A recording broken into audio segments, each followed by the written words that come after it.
Hello there guys and welcome back to the channel. Today's video we are going to be talking about Act 7. My bad, it's Book 2, Act 1, Chapter 1 or whatever other crazy fancy name Kabam decides to call it. But either way, for the purpose of the video, I will refer to this piece of content as Act 7, Chapter 1. Now, I did not get invited to beta myself, therefore everything I do say in this video, please do take with a grain of salt. I am not necessarily in the best position to discuss it. However, I have been asked so many questions about it that at this point I've just definitely felt that it would be easier to make a video and then direct people to the video about my initial thoughts and impressions based on the feedback that I have seen and gathered. Right, so first and foremost, as I mentioned, I haven't actually played Act 7 myself. However, I did spend a lot of time on different live streams because many YouTubers did stream it live, read the notes, kind of like gathered their feedback, and went to forums, see what people are saying there, saw many screenshots from beta forums, had a couple of conversations, so on and so forth. So overall, I think I do have a fairly decent grasp of how this content has been designed. So let's quickly jump here and check out a couple of pictures. First and foremost, you can see that Emma Frost boss has a Rust and Ruin node, which is kind of funny because it doesn't really serve all that much purpose considering how tiny and minuscule that armor break is. It would effectively be pretty much meaningless. However, it does work very effectively against Ghost and is quite clearly, in my opinion, an attempt to kind of like slow down the dominance of Ghost in this particular boss fight. So I just found it a bit funny that Kabam is like so overly concerned about Ghost being like the big boogeyman of any content they're trying to make that they actively do counter. They might as well just call that node Ghost Beware or something like that.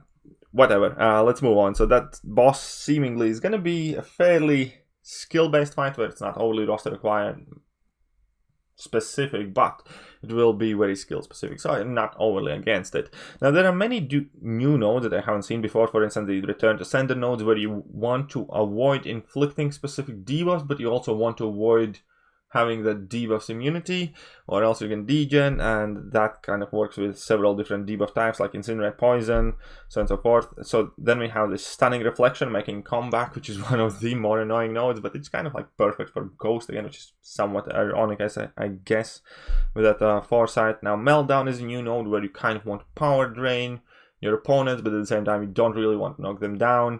So it's going to be something relatively decent and interesting to play about. Then we have these shifting immunities on Do You Bleed lane. Now that is a thing that I fundamentally do feel disgusted by.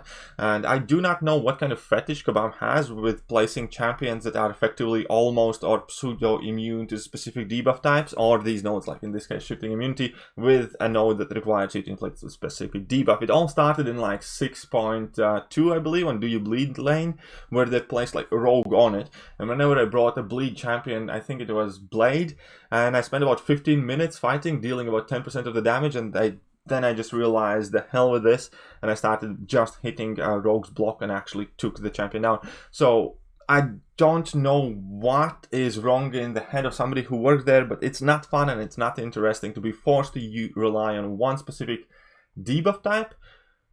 But okay, we can deal with that. Like, I'm not a fan of Acid Wash, I'm not a fan of Do You Bleed, I'm not a fan of any of these Pleasure to Burn or whatever nodes, and definitely dislike them by the default in the way that they're made, because they are very exclusive and very roster dependent, and that is, in my opinion, very awful node design.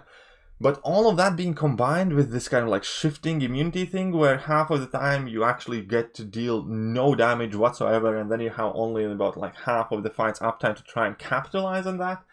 And I just find it childish, I find it silly, I find it unnecessary, and most importantly, annoying. That's all. It's not a hard fight. Red Hulk with this node combination, for instance, would not be a hard fight.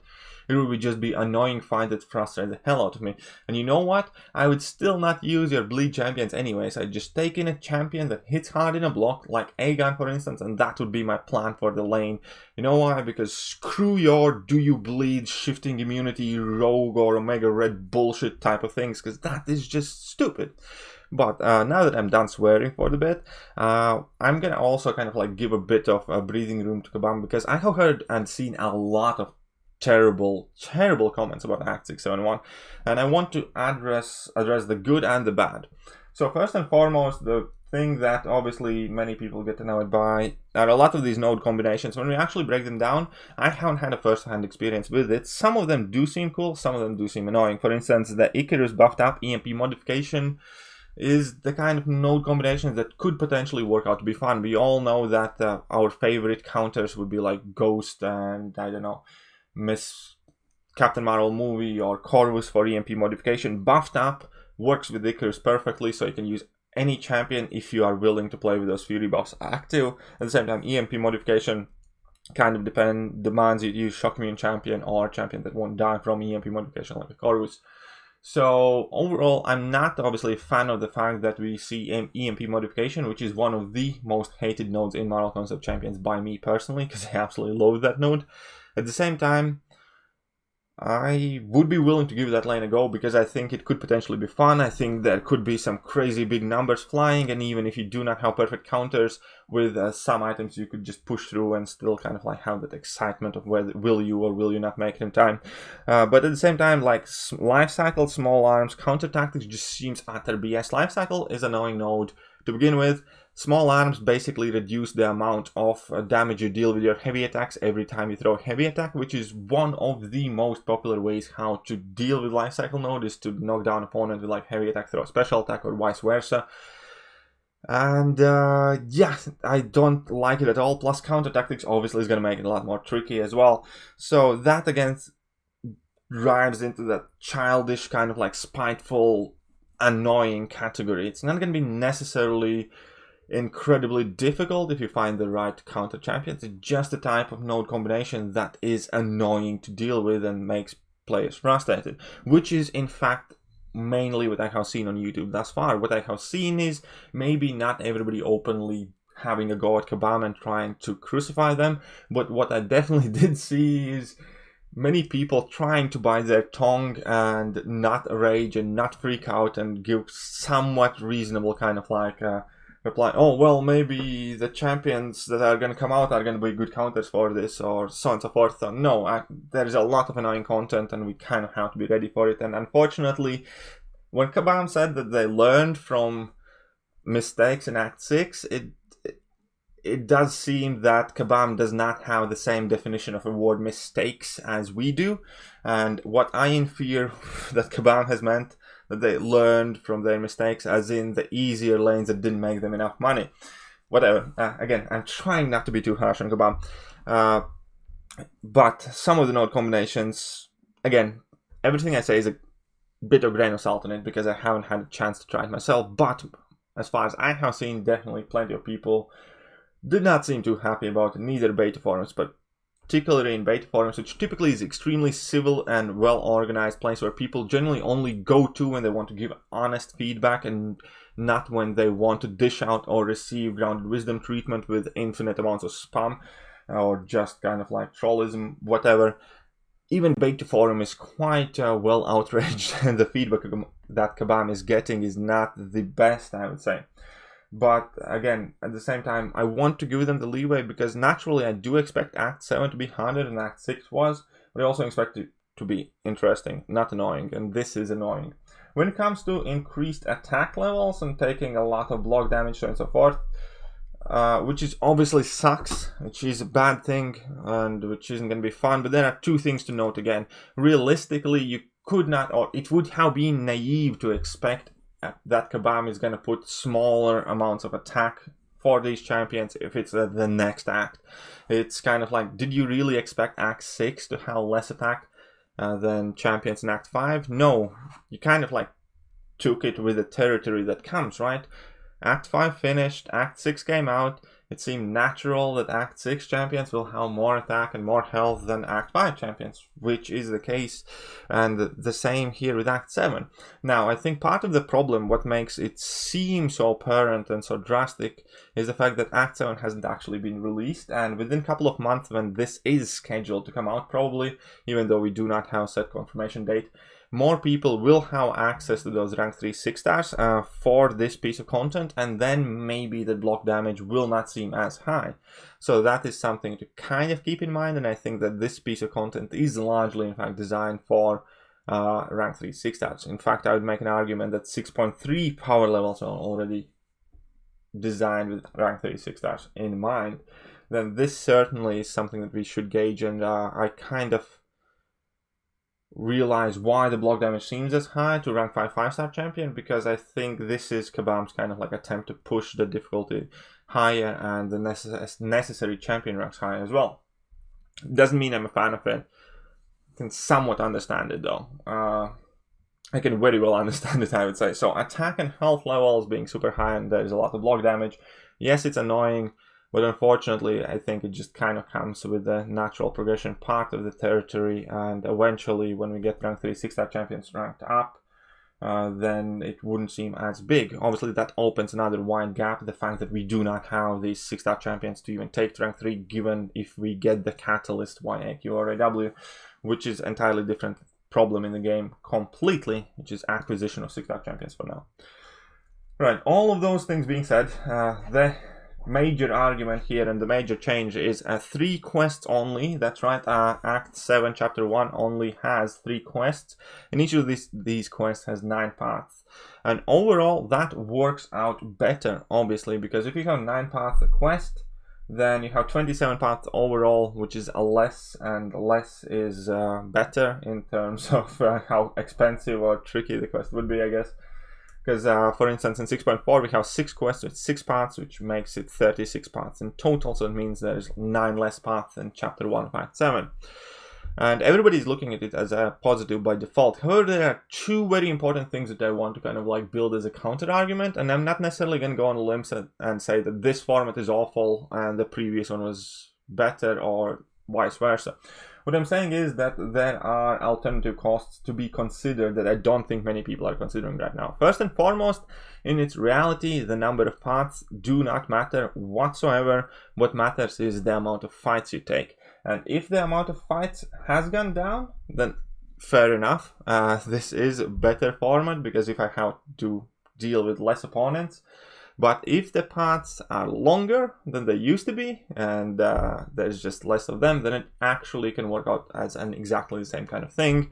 And it is something definitely to kind of keep in mind, because these paths do seem to be quite long.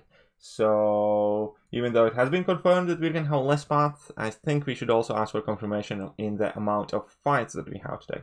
And the second bit, and this is, again, I cannot stress enough, really important, the fact that you're going to have to fight the same boss many times over and over again, which is fine if all of the boss fights are doubled, but it is absolutely, if all of the boss fights are reasonably kind of like balanced. But it's absolutely awful, for instance, if you're going to just put in Champion and Mr. Sinister type of bosses, and then instead of having to face them 6 times, we're going to have to face them 9 times, then that is not a great thing.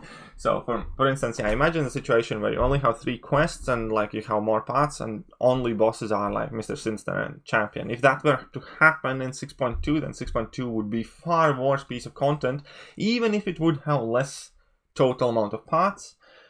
But if you made everybody fight Mr. Sinister and Champion boss 50% extra times, then that wouldn't be too great of an accomplishment and would actually be kind of like downgrade of the piece of content. So versus doing less paths overall is better. That also extremely depends on what awaits you at the end of the path, and if the boss fight is horrible, then you will not care that you have to do overall more paths and some different quests, so long as you do not have to face this one set particular god-awful boss again. So again, that is kind of like subject for debate there. But all in all, I don't think Kabam has realistically learned much from Act 6. It seems a lot from kind of like much of the same old, and it doesn't seem like it's gonna actually be something revolutionary, new, fresh, and interesting. The nodes, the designs, the attack progression, all of that literally just kind of like screams the same old. In that case, it's a very kind of like misleading to call it Book 2 Act 1 and kind of like build it as this something that's gonna take us a new direction or something, when realistically, if anything, I'd argue this takes us somewhat a step backwards with increased amount of attack. So I am somewhat worried, I'll be honest. I'm not gonna kind of like yell foul and completely go on some sort of a rant rampage, but I am worried because if the quest stands as it is, then it doesn't seem like it's gonna be much of an improvement of anything. If anything, it's gonna seem like it's a regression of overall quest quality, I would say, because 6.4 in my opinion was the best designed chapter in Act 6, and 7.1 so far doesn't really seem like it's gonna be picking up this new gold standard. It seems like it's going more in terms of 6.2 and 6.3, which were not amazing at all in my opinion. But okay, all that being said, I have kept you guys long enough. I hope you guys have enjoyed today's video. If you have, then I actually have a completely new Giphy for you. Just look at that baby Yoda, and technically you can kind of see the frog. Okay, but you guys like baby Yoda, and here he basically just spit out a frog, so that's kind of cute, right? All that being said, if you didn't like baby Yoda, then you can show yourself out, and I'm gonna catch you guys soon. See ya.